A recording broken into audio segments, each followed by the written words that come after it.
Welcome to the third in a series of political candidate forums in advance of the August 20th primary election. This forum is a cooperative production of the League of Women Voters of Tallahassee, the Tallahassee Democrat, and WFSU Public Media.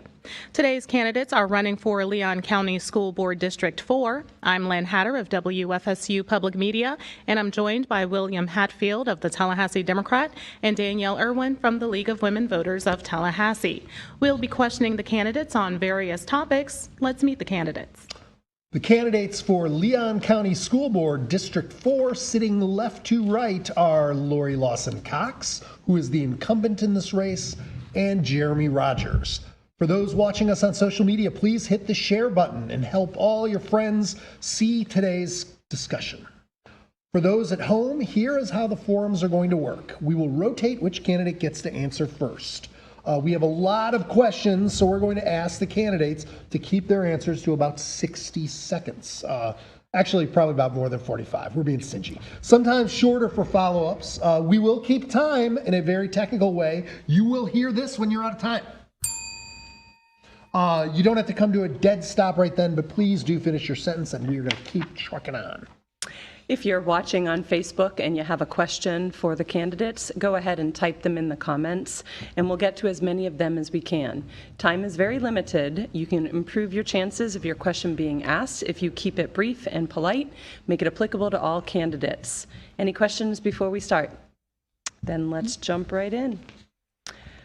Lori Lawson-Cox, we'll begin with you.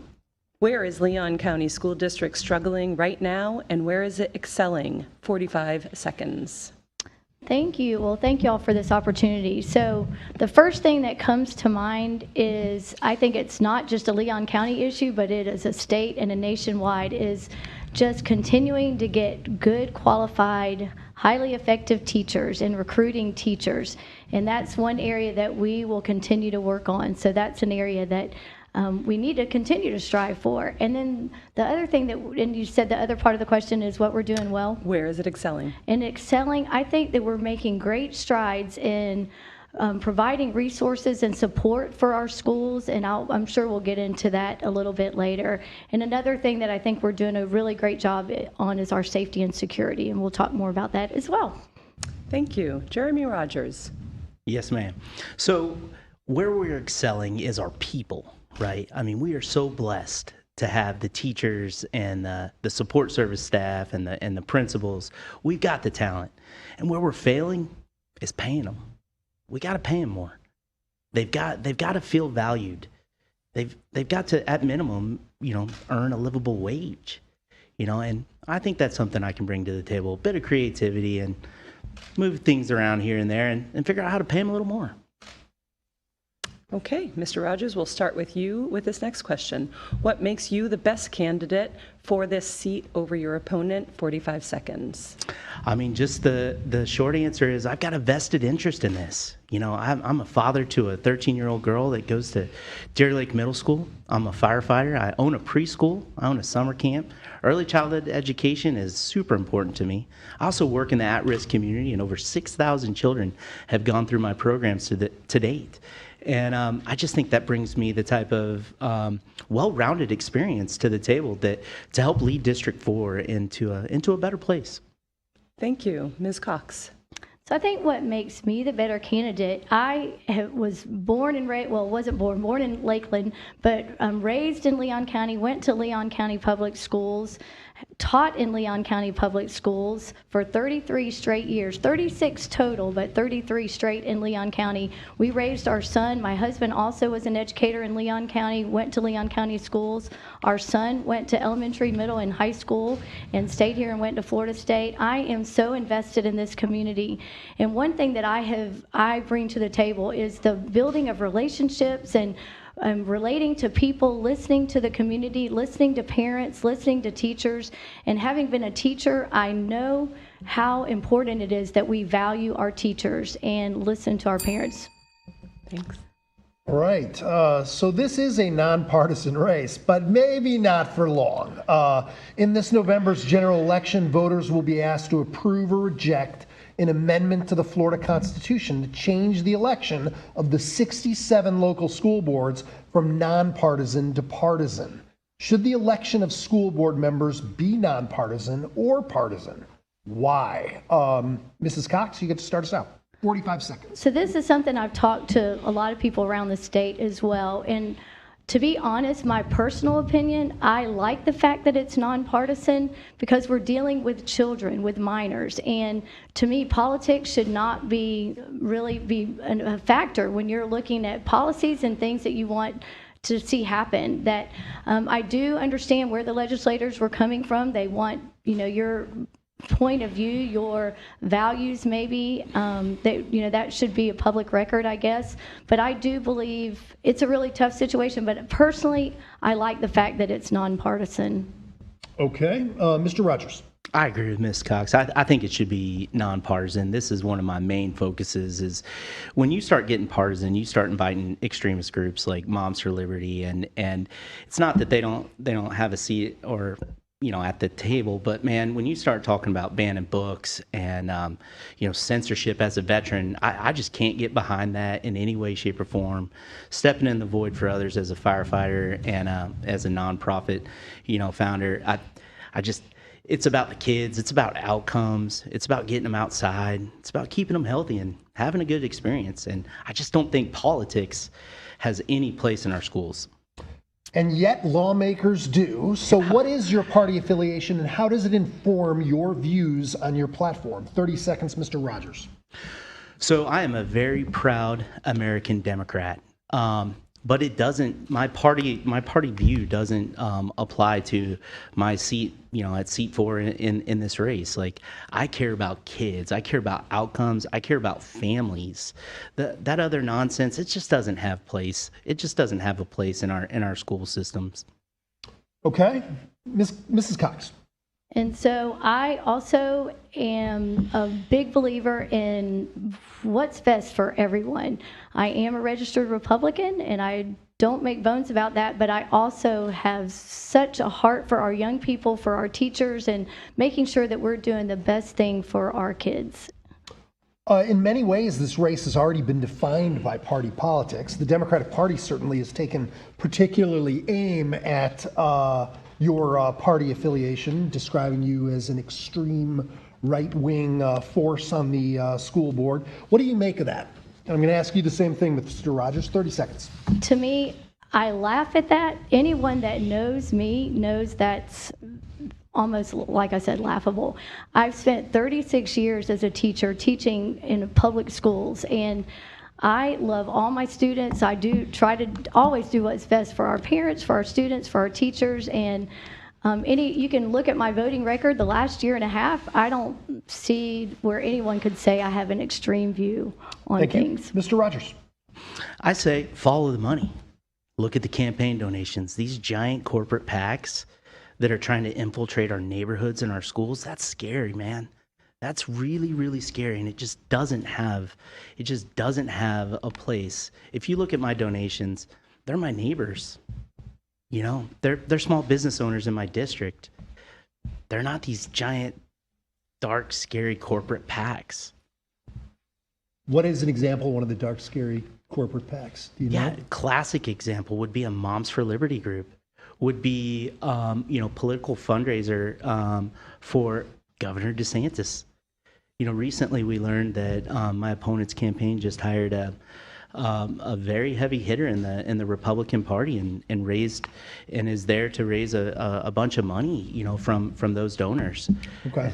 Thank you. And Ms. Cox, you want to respond to that? Who are you talking about? And to me, my opponent is the one that's trying to bring partisan politics by labeling me as an extremist. And anyone that knows me knows that is the farthest thing from the truth. So I'm not exactly sure who he's talking about or what he's talking about. All right, well, let's get to real school you. board nonpartisan issues. I believe it's me. Pointing to the wrong person. So we're going to switch over to the issue of charter schools. Florida's Constitution mandates a system of free public schools. In your view, how have universal vouchers and charter schools impacted the Leon County School District? And how do you compete with choice going forward? 45 seconds, and we will begin with Mr. Rogers. So I'm anti-voucher. I think that is just a sneaky way to privatize public schools. I don't think that public money should be going into private entities in any way, shape, or form. I think that money needs to go into teacher pay. It needs to go into training. It needs to go into, a myriad of things. But outside, it just doesn't have a place for that. Okay. Ms. Cox? I spent 33 years teaching in our public schools right here in Leon County. I'm a product of our Leon County public schools. I am a huge advocate for our public schools. But at the end of the day, I also realize that parents should be able to choose the best place that they want their students or their kids to be educated, whether that's private, charter, homeschool. I believe that parents should have that choice of where they want to send their schools. And that, to me, it covers a wide spectrum of things. I believe in our public schools. I love Leon County schools, but at the end of the day, parents have a right to choose the best place for their students, children to be educated. And a quick follow-up to that, Sure. How should the school district be competing in this new era of competition? Yeah, so it is, there is a financial hit, and it really means that we have to realign what we're doing and making sure that we're offering the best programs, the best academics at our schools, that parents feel confident and comfortable sending their kids to our schools. And I believe in our public schools. I believe in Leon County. And we just continue to let the community know that Leon County Schools is the best place to educate your children. But at the end of the day, if we're not meeting their needs, then parents should be able to choose the place they want their kids to go. And Mr. Rogers, how should Leon schools be competing? Well, it's certainly not by spending $100,000 on a logo. I think it's, if you want to compete, you got to take care of your house. You got to clean up your house first.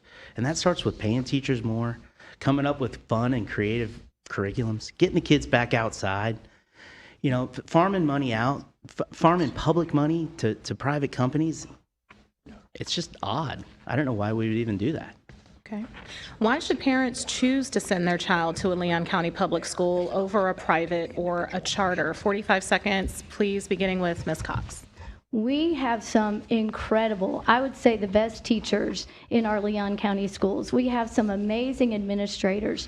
Are we perfect? No, no place is when you're dealing with 33,000 students, over 5,000 employees. But I'll tell you, from the top down, parents should be confident in sending their kids to our public schools. The extracurricular activities that our schools offer, the high academic standards that we have, the music programs, the art programs, the sports programs, the clubs and community events that we are part of. Leon County Schools is a great place to educate your kids. Thank you. Mr. Rogers? I'm going to go back to people. It's the teachers, it's the principals, it's the support staff. I mean, you're not going to get better. You're just absolutely not. But we got to start by taking care of them. We got to challenge them. We got to give them credits. We got to, incentivize base their pay. We got to take care of them. And then the rest will fall into place. All right. Now, this next question involves something we alluded to a bit earlier. Historically, the Leon County School District has challenged the creation of new charters, though it's been overruled several times now by the state. So should the school board continue that posture? 30-second responses, please, beginning with Mr. Rogers. So, as far as challenging goes, if that's the law, we need to follow the law. If that's what the governor and the director says, we need to follow the law. I don't necessarily agree with it, but I'm going to follow what the boss says. All right, Ms. Cox? Can you repeat that question? Sure. Yeah. Historically, Leon County Schools has challenged the creation of new charters, though it's been overruled several times by the state. So should the school board continue that posture? I think when charter schools are presented to us, we need to look very closely at what their mission is and their structure and all of that, and take case-by-case basis. I don't think we should blanketly challenge a charter school. We should welcome people that want to offer an alternative education right here in Leon County, but it's something that we'll continue to look at. All right. Declining enrollment is a reality in many public schools, including here in Leon County. That prompted school board member Alva Strickland to call for a dialogue on the possibility of closing schools, and that's happened in districts as near as Jacksonville. Is that something we need to discuss here in Leon County? Why or why not? 45-second responses, please, beginning with Ms. Cox. Yeah, I was, of course, at that board meeting that Ms. Smith brought that out, and it is happening around the state, around the country. We're not there yet. Is that a conversation we might eventually have? Maybe. I'm not sure that we need to address that yet. I think I was at one of my district schools a couple months before school got out, and the teachers love that the school is not busting at the seams. I've taught at schools that are busting out the seams, and that creates its challenges. And I've taught at schools that were under capacity, and there are some true benefits in having a smaller school setting. So we need to continue to be fiscally responsible, but I think we can come up with creative ways and hopefully not close schools anytime soon. Mr. Rogers? I love that she said creative ways, because that's exactly it.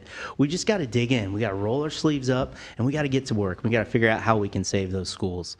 We got to bring the whole community involved. We need to, just make sure that all the stakeholders are involved. We need to keep these classrooms smaller. Okay. So let's move on to another topic. More than 1/3 of Leon County school students missed 10% or more of their classroom time in 2023 school year. How can Leon County schools reduce chronic absenteeism? 45 seconds, Jeremy Rogers. Again, you're gonna hear me keep beating this drum. It starts with your staff. It's fun and encouraging and creative curriculums. If you can get the kids engaged, and they're going to want to come. They're going to definitely, do their very best to come. Now, I understand there's some social things that may keep them from coming here, and we need to look at that. We need to work with these departments and figure out, is it transportation? What is the deal? The environment. I'm a big proponent of the whole child and figuring out from start to finish what's going on. Thank you. Lori Lawson-Cox. Yes, so absenteeism is a real issue, not just here in Leon County, but across the country, especially coming off of COVID.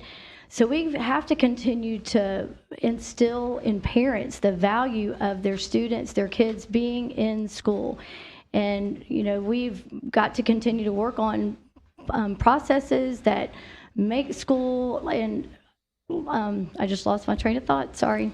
But it is an issue. We do have, here's what I was going to say.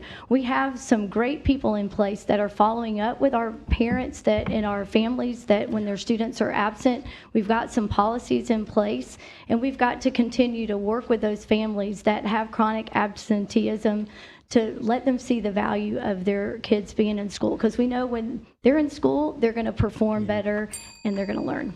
Yeah. Thank you. What is your level of satisfaction with the district's inclusivity and LGBTQ guide, and what needs adjusting? In 60 seconds, Lori Lawson-Cox. So that was started before I got elected, and of course we've passed it, and it's based on state statute and that kind of thing. So we have it in Leon County, and so yes, and I did vote to approve it. Mr. Rogers. Yeah, we can always do better. It's about learning about your community. It's about learning who's in the school, what kind of population you have, and just love them. Love those children and love those families. And are there any adjustments you think need to be made to the policy?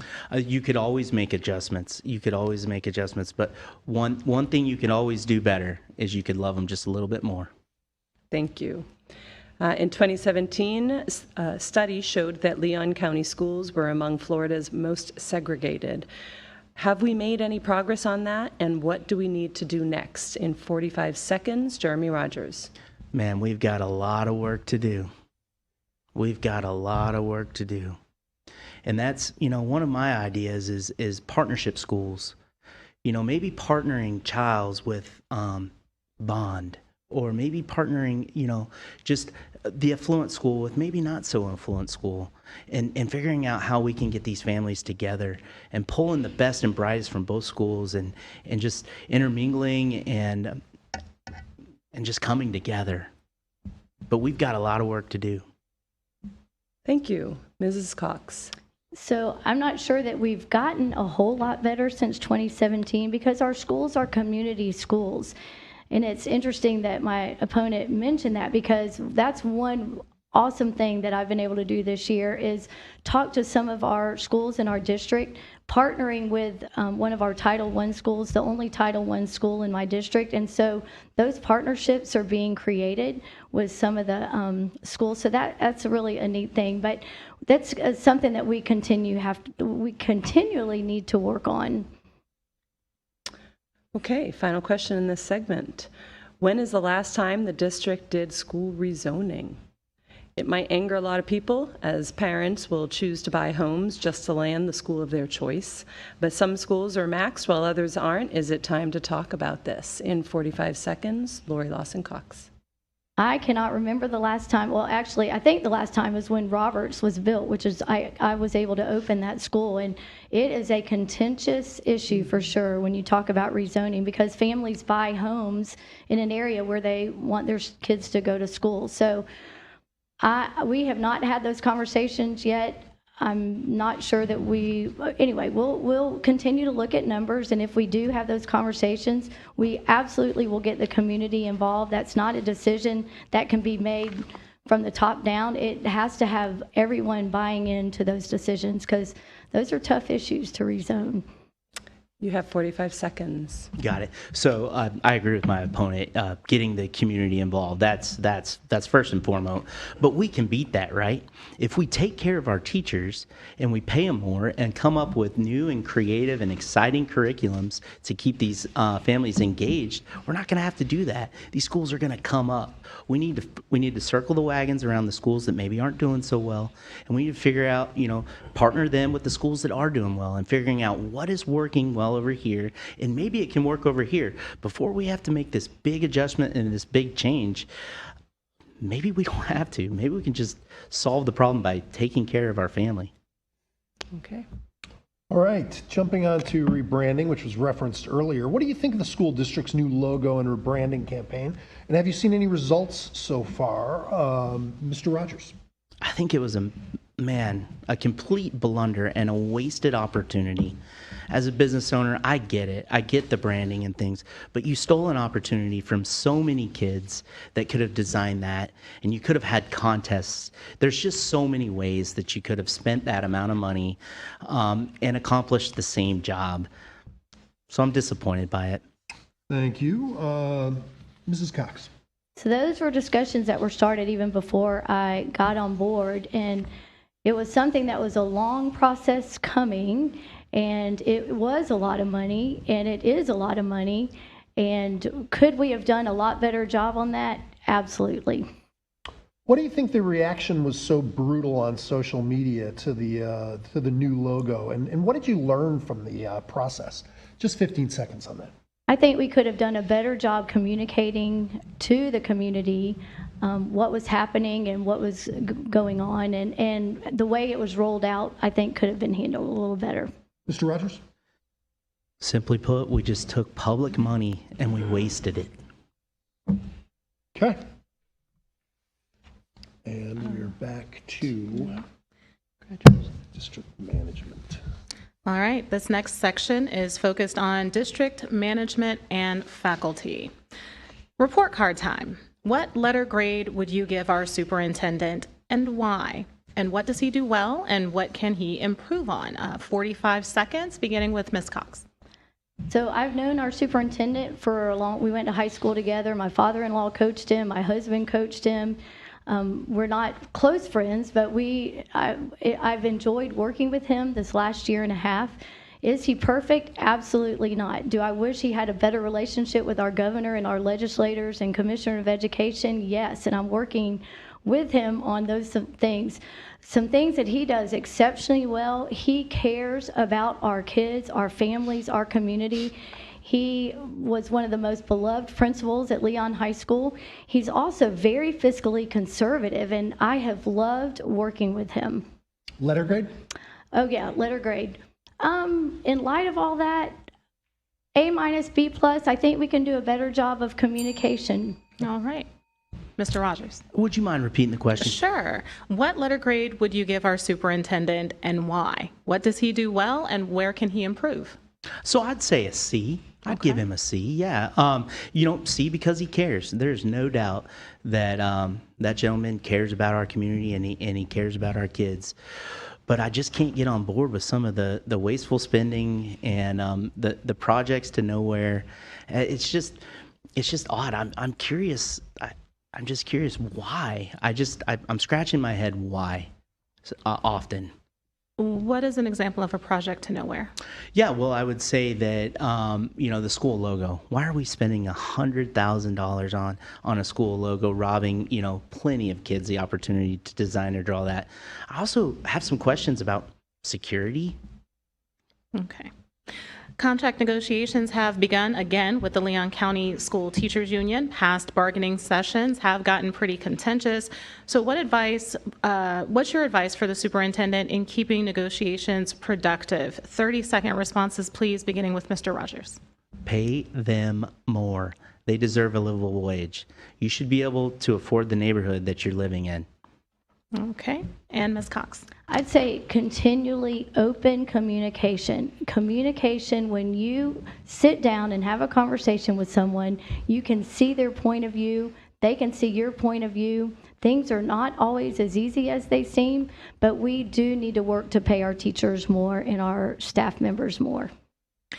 Many teachers are concerned about whether what they say in a classroom can get them fired, fined, or sanctioned. How do you talk to teachers about this issue? 30-second responses, please, beginning with Ms. Cox. I think our district needs to continue to assure our teachers, and it starts at the top down, and with our administrators communicating to our teachers that we're going to support you as long as you're teaching your standards, teaching your curriculum, staying within what is morally and ethically the right thing to do. Then as long as you're following state laws and doing the right thing, we're going to support you. So hopefully they're not living in fear. Okay, Mr. Rogers.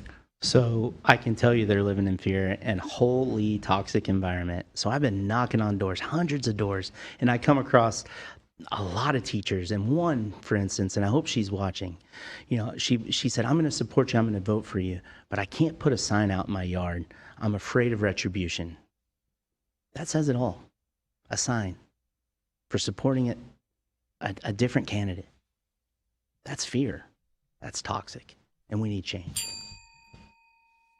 How do you think the school district handled the recent storms, specifically the May tornado outbreak? 30-second responses, please, beginning with Mr. Rogers. Disaster. There's zero chance that was handled very good at all. As a first responder, that's why we need someone like myself in this position, so we can help coach them a little bit better. There's no way that we need to be having them babies coming to and from school in the middle of a tornado. That's just unacceptable, and I'm astounded. I'm astounded on how they handled that. And when I get in office, I can promise you that we'll have some conversations and training and do better. I promise you we'll do better. Ms. Cox. So there are things that happen behind the scenes that people don't know, and until you're in that seat making a decision, it is tough to make a decision when the situation is fluid and changing. Did we make some mistakes? Absolutely. Did we learn from those mistakes? Absolutely. Moving forward, better communication, and we can do things better. But when you're in the middle of a crisis, you're handling things the best you can with the knowledge that you have at that second. But yes. Okay. Moving on to school safety. School shootings have become the biggest fear of parents, teachers, and administrators.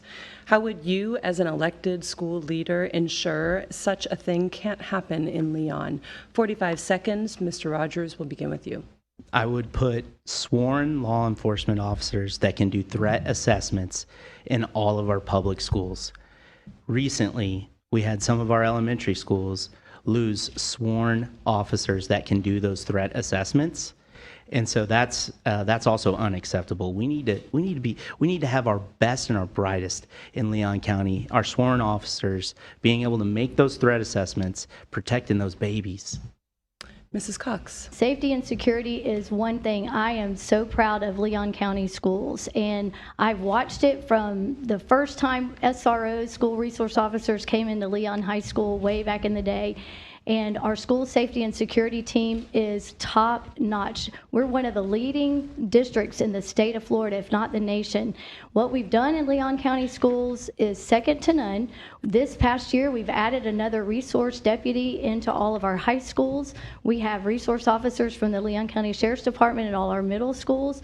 Our elementary schools, what my opponent is referring to, there's so much more to that story.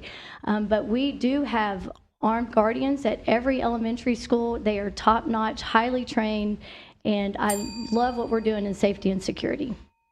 Thank you. All right, I got a couple individual questions. You referenced the superintendent's relationship with the governor. After your victory, Governor Ron DeSantis was celebrating Republican school board wins during a press conference, and he said that he helped behind the scenes in Leon County because it wouldn't have been helpful to be involved publicly. Can you describe what kind of help the governor provided? 45 seconds.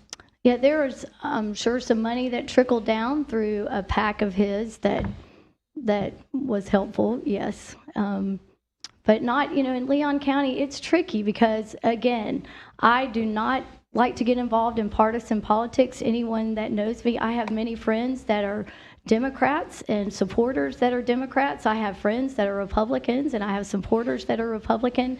And so I try not to get into the partisan side of things, but what's best for kids and what's best for everyone. But of course, to run a campaign, you have to have money. Have you ever spoken to the governor personally about your victory or Leon County Schools issues? And will the governor be helping this time around? I have not. I have never spoken to him personally. Okay. Mr. Rogers, I got a couple questions for you as well. The Leon County Democratic Party chair told us in an interview that the party recruited you to run. Describe what that looked like and how they convinced you to get into the race. 45 seconds. No, I don't think that they recruited me at all. I went to them actually and said, "Hey, I've had enough. I want to stand in the void for these men and women." So that's how that went. Okay. Jeremy Matlow has become something of the de facto leader of the progressive wing of the local Democratic Party. And to some, he's just as polarizing as the governor.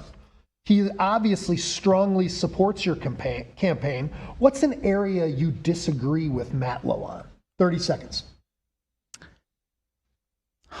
That's a good question. I don't know what we disagree on, but I know what we definitely agree on, and that's loving those children and paying teachers more, coming up with creative and rigorous curriculums, and just doing right by the whole community, not just some. Okay. Mrs. Cox, after the last contract deal, you said teachers should have an attitude of gratitude and that a little thanks goes a long way. Can you elaborate on what you were discussing there? 30 seconds. Sure, and that got taken out of context as well. Anyone that knows me, I mean, Lord knows, I was a teacher for 36 years. I've been where they have been. My husband was a teacher and a coach when we met, and then he became a principal and was an administrator for many years. So we have lived what they're living. Now, we're in tough economic times. That is a true fact. Do we need to pay our teachers more? Absolutely.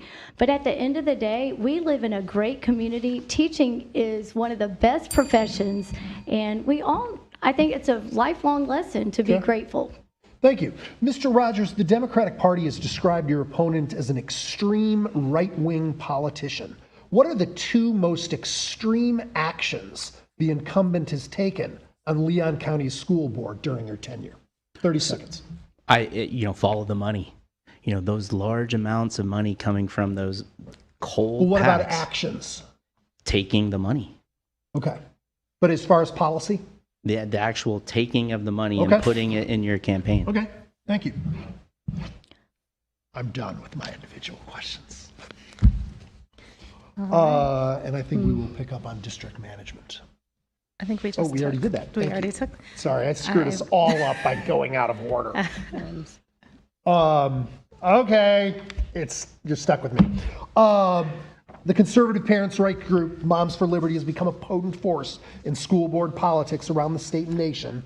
The group has joined Ron DeSantis in saying outright that public schools have become bastions of indoctrination. Are teachers and administrators indoctrinating students in Leon County? Mr. Rogers. Absolutely not. Absolutely not. And I can't get behind this Moms for Liberty group because of their many reasons, but the main one is their censorship. As a veteran, I served in the United States Navy, man, and I raised my right hand to protect against that kind of extremities. That extremist mindset of censoring and taking tools out of teachers' hands. I think the easy solution here is just be involved in your child's education, an opt-out clause maybe. But they have a right to freedom of speech as well, so I support that. Mrs. Cox, are teachers and administrators indoctrinating students in Leon County?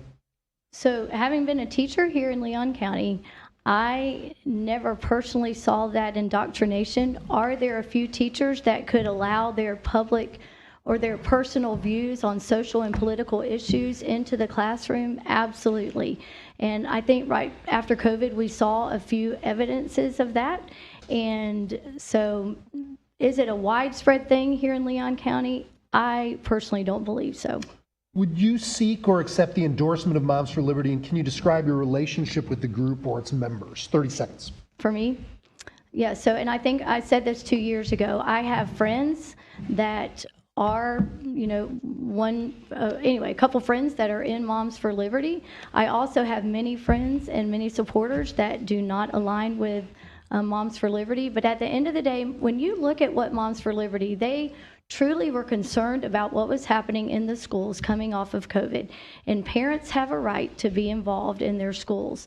So I have friends and supporters that are in Moms for Liberty and also that are not part of that group. Mr. Rogers. Absolutely not. I would not. I feel like that group is very divisive. I think we need, instead of Moms for Liberty, I think we need moms for paying teachers more, moms for safer and stronger schools, moms for support staff services, moms for, just healthy learning environments. Moms for Liberty regularly highlights books in local school libraries on their Facebook page that they find objectionable. When should a book be pulled from a school library? 30 seconds, Mr. Rogers. So I don't believe in censorship any way or form. The Constitution puts me very squarely against censorship. So no matter how many swear words in a book, if it's in middle school shelves, if it's there, no problem. Sir, I don't believe in censorship in any way, Excellent. shape, or Thank form. you. Ms. Cox, Mrs. Cox.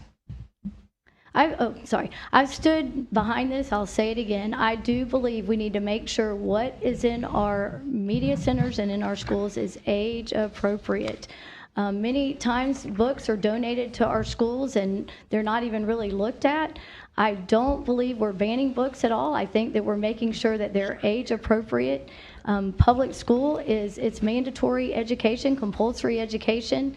It's not like a public library where anyone can come in. So we've got the captive attention. We need to make sure that our books are age appropriate. All right. This next section is focused on tech in the classroom. This question comes from the Tallahassee-Leon County Commission on the Status of Women and Girls. Do you support the state's social media ban for minors? And how can Leon County schools help prepare students for safe and responsible social media use? 45-second responses, please, beginning with Ms. Cox. So I've seen the harm and the danger that social media has had on our young people. I've seen that transition through the years. The loneliness, the mental health issues, I truly believe social media contributes a lot to that. At the end of the day, parents need to be involved in their kids and their kids' lives and monitoring that. So, but yes. All right. Mr. Rogers. Again, that's scary to me. That feels and sounds a lot like censorship, and I just can't get on board with that. It's just very, very scary. As a veteran, man, I've been to some places where censorship and stuff like that happens, and we don't want the United States of America to be like that, and we certainly don't want Leon County like that either. Okay. Studies have concluded that students' use of smartphones in the classroom decreases student course comprehension and increases student anxiety. School board policy requires students to turn off their cell phones during class and in hallways, with limited exceptions. Is this really happening? And should schools go further with regulating or banning cell phones? 45-second responses, please, beginning with Mr. Rogers. Absolutely not. We've got schools in our district where there's no communication, where that there's very, very difficult communication, and if we take a cell phone out of a child's hands and something happens, and they can't get a hold of their parent or their guardian, I think we're in big trouble. But I think we could definitely work on the policy and come up with creative ways, just like we do in our homes. I have a 13-year-old little girl, and trust me, we have to modify that rule every now and then. All right. Ms. Cox. Yes, so we do have a cell phone policy that students, and it's state statute, that students should not have their cell phones out during the class time, during instruction time, unless a teacher requires it for a lesson that they're doing. It is a distraction for teachers. It causes some issues. I love our cell phone policy, and I do think that research is showing that the dangers that cell phones have. Anyway, real quick, Orange County Schools has done that, and they've enabled a strict cell phone policy. The teachers love it. They're getting a lot more out of their students in the classroom, a lot more engaging conversations among students, and there's some successes. I think we can continue to work toward that. Is that something you'd propose here?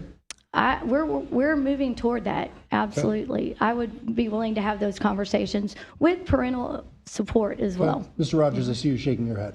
Not willing? No, not at all. Not until we can get these dead zones out of our schools. There's real communication issues. Okay, thank you. All right. What is your vision for integrating artificial intelligence into the classroom, specifically generative AI? 30-second responses, beginning with Ms. Cox.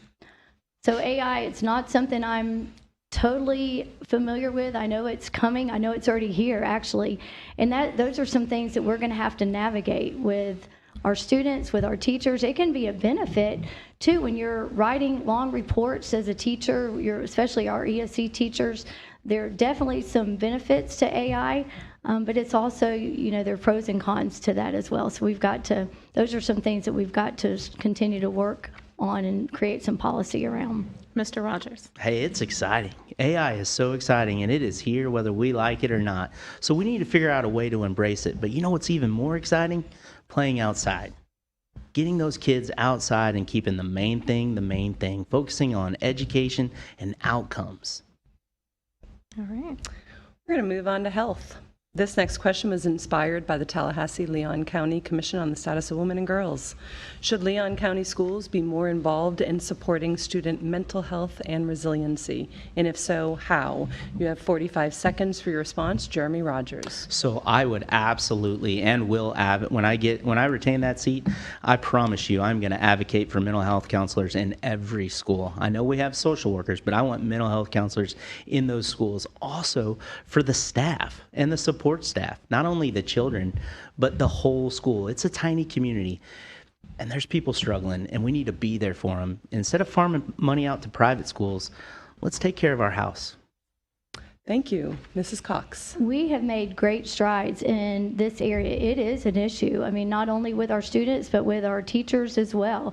And we've made a commitment in Leon County schools, and we'll continue to do so, putting resources at our schools, extra guidance counselors at our elementary schools, and counselors at our middle and high school, that their main job is dealing with some of these mental health issues. And so it's an investment that we've made, and we will continue to make that investment. It's important. Okay. As of July 1, Florida law authorizes school districts and charter schools to have volunteer school chaplains on school campuses and to provide counseling to students. Should Leon County start a school chaplain program? Why or why not? And you have 30 seconds. Lori Lawson-Cox will begin with you. So I know that law was just passed, and we have not had that discussion in Leon County schools yet.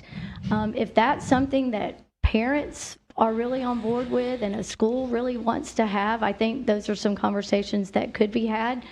I also know that we have great partnerships, and that's one thing I've been working on and will continue to work on, with churches partnering with schools to provide mentors and volunteers. And so we'll continue those partnerships, but we haven't had those conversations about the chaplain yet. Mr. Rogers. Yeah, I don't know much about that law, but just right off the rip, I don't think so. I think we can, do other things like pay teachers more, getting kids outside, coming up with rigorous curriculums. Let's keep the main thing the main thing. Thank you. Last question in this section. With 2 years of distance from the pandemic, what's the biggest thing you've learned, and what would you do differently next time? You have 45 seconds, and Jeremy Rogers, we'll start with you. Yeah, so the biggest thing, I wouldn't have put masks on those children. I think that the science that's coming out is just that caused so many delays and things like that. But that's hindsight. I believe that, the thought process is what we were, in the science that was given, we were doing the best that we could. But if we could go back and do things different, I think on the littles, as a preschool owner, man, it really set a lot of those kiddos back. Mrs. Cox. I agree with my opponent on that regard. Watching those students when I was teaching PE and it was 100 degrees and they were wearing masks, and that is one thing that I think we could have done better with our littles. You always learn things in hindsight. It was something like the world had never seen before. I think making sure that we got our schools open as quickly as possible was something that we did. Could we have opened our schools earlier? Possibly. But I think we did learn a lot of things, and hopefully we will not have to face that again. Right. Before we jump to the lightning round, I have a question from a reader saying that students have a lack of pride in the United States and their American citizenship. Is that something schools should be fostering? Mrs. Cox. 30 seconds. So having been my father was an Army retired colonel. I grew up with faith and family in our country, love of our country, and I do think it's something that we've got to continue to educate our kids on. Is our country perfect? Absolutely not. Did we make mistakes? Absolutely. But this still is the greatest country in the world. I'm proud to be an American, and we need to continue to teach our students the value of being an American citizen and what that really means, the sacrifices that were made for us to have freedom. Thank you. Mr. Rogers? You know what makes us the greatest country in the world? Is the Constitution. The Constitution and our veterans and our people and our men and women that sign up to go in harm's way. That's what makes us different. This was just an experiment. But look at it now. How awesome. We are truly the light on the hill. Having been to 43 different countries, 6 of the 7 continents, I can tell you firsthand, this is the greatest nation on the face of the planet. So should schools be teaching patriotism, essentially? Absolutely. Okay, excellent. Moving to the lightning round. That is a one-sentence answer. We don't like run-ons here. We're educators. Louisiana just made it happen. Do the 10 Commandments belong in classrooms? Mr. Rogers. I guess it would be contextual. If it doesn't interrupt, activities, I'm not wildly against it. But if, why is it there? What is the context that you're teaching that? Mrs. Cox. I would say the same thing, honestly. Okay. What about rainbow flags? Me? Yep. So my thing, when I ran 2 years ago, I don't believe our classrooms should be billboards for political or social activism. Okay. We fly the American and the Florida flag. Okay. Mr. Rogers. Same sort of thing. I think it's contextual, but I mean, if we're going to have the 10 Commandments, might as well have, flags too. What's a flag do? What's your day job, and would you continue if elected? Mr. Rogers. Oh my goodness, I got so many jobs. My career, I'm a firefighter. Okay. I'm a business owner. I own a summer camp. I'm a husband. I'm a father. Okay. Would you still be doing all those things? Oh, I promise you. Okay. Yeah. Mrs. Cox. I'm in a unique situation. I retired from teaching after 36 years, so the school board has been my full-time day job during the school year. What's one book you think every student should read and why? Who do you want to go to? Mrs. Me? Cox. So mine, and I said this 2 years ago, it still is true. It's a book called Night, and it's about a Holocaust survivor. And I think in the day and age we're living now with the anti-Semitism, it is more important than ever. The resiliency of the human spirit. It's great. Thank you, Mr. Great Rogers. book. I think start with why.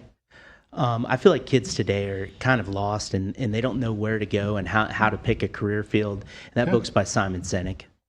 What school has the most pressing need in the district at the moment? Mr. Rogers. So in District 4, I would argue that the Canopy Oaks, we need to put our arms around Canopy Oaks and figure out what's going on there. What's going on with the turnover? Why is it progressively going downhill? Mrs. Cox. So I've spent quite a bit of time there at Canopy Oaks. I'm excited about the future of that school too. But all of our schools that are in DA status, we just need to give them the support, resources, support those teachers and administrators. All right, I'm tired after that. We've been asking all the questions. What is one question you'd like to ask your opponent with a 45-second answer? Ooh. Mrs. Cox, you get to start. Oh, Lord. Okay, I have a weird question. Okay. So, speaking of endorsements, if the Governor DeSantis were to offer you an endorsement, would you take it? He's a Navy guy, and sure, okay. Why not? Yeah. Your turn. Yeah. Why do you think these giant, extremist groups donate so much money to you? I have no idea what you're talking about. So if you can let me know that, I will be glad to answer. What defines extremist? These big, large Republican PACs like Moms for Liberty. I have not taken any money from Moms for Liberty, so I'm not sure what you're talking about. What about Friends of Corey Simon, that PAC? Well, Corey Simon is a friend of mine. I've known him since he was in college, so. But how do we get politics out of school if you keep taking money from those kind of people? From a friend, Corey Simon. It's a PAC, not a person. Well, all right. I've got a personal relationship with him. This has been a good discussion. Back to an important issue here. Graduation. The latest data on the district's graduation rate is reported from 2023. It shows economically disadvantaged students and African American students with the lowest rate. How can you help correct that disparity in 45 seconds? Jeremy Rogers, we'll begin with you. Can you repeat the question again? Absolutely. The latest data on the district's graduation rate is reported from 2023, and it shows economically disadvantaged students and African American students with the lowest rates of graduation. So how can you help correct that disparity? Man, we've just got to love on them. We got to get our teachers involved more so. We got to take care of our teachers. We got to invest in these kids. It's the whole child from start to finish, from preschool to the end.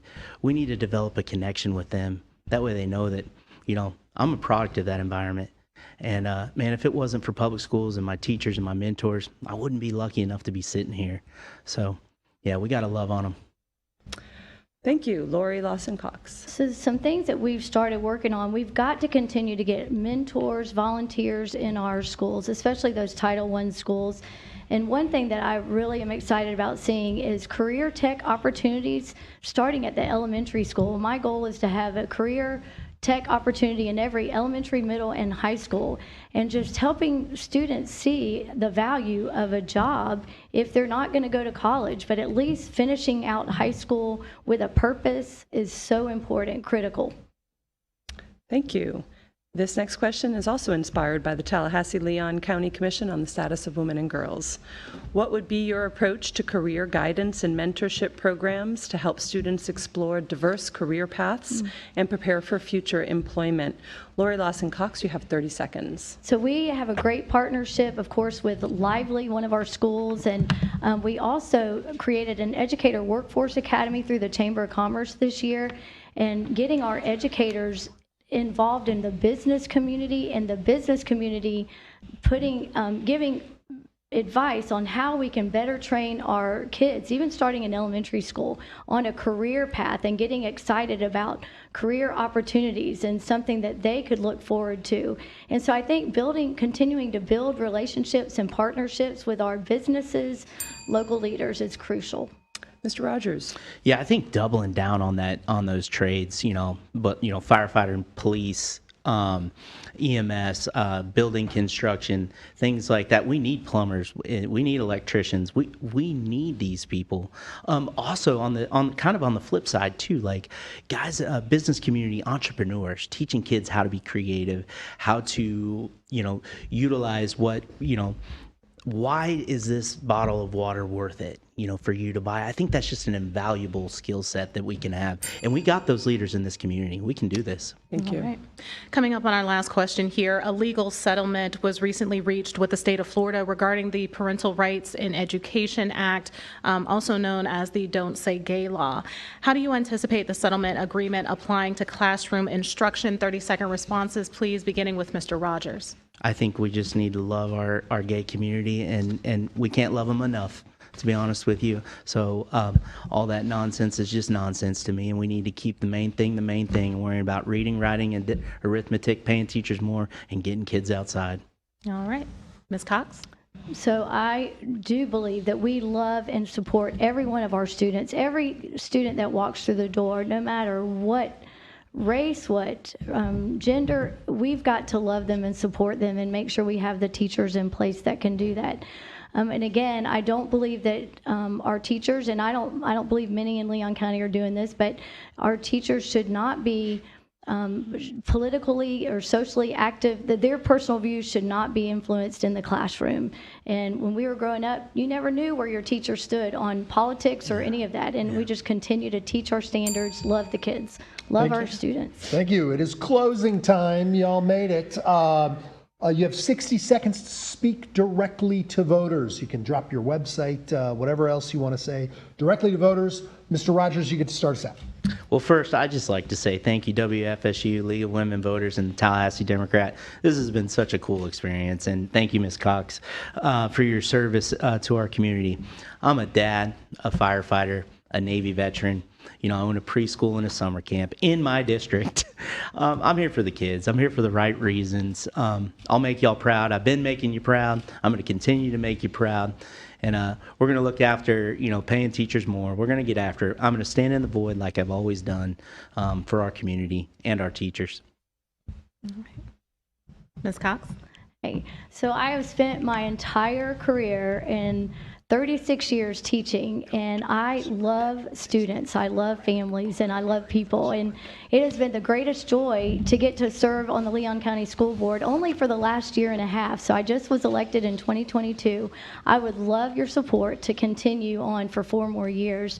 I feel like I'm the most qualified for this position. I've built some great relationships, and I live, in the middle of District 4. I've got great relationships with all of those schools and principals and teachers, and want to continue to do that. My website is Laurie Lawson Cox, the number 4 schoolboard.com. I would love your support. Thank you. Thank you to the candidates, to our audience for joining the League of Women Voters of Tallahassee, WFSU, and the Tallahassee Democrat for this program. You can find a replay of this forum on our YouTube pages, tallahassee.com and WFSU.org. The recorded broadcast will be this Tuesday, July 9th at 11 a.m. on WFSU 88.9, so tell your friends. Our next live stream forums will be tomorrow, Wednesday, June 27th. We'll have 2 more races at 11 a.m., the candidates for the Democratic primary of the Leon County Superintendents of Schools, and at 1 p.m., the Tallahassee City Commission seat 2. And remember, you have until July 22 to register to vote or change your party for the primary election.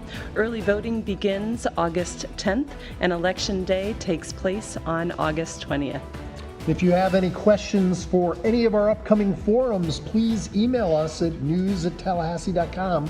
We will be working furiously through the evening to craft those questions. And you can look for our special elections section of the Tallahassee Democrat with interviews with all the candidates on the ballots, which will be printed and inserted on Sunday, August 4th.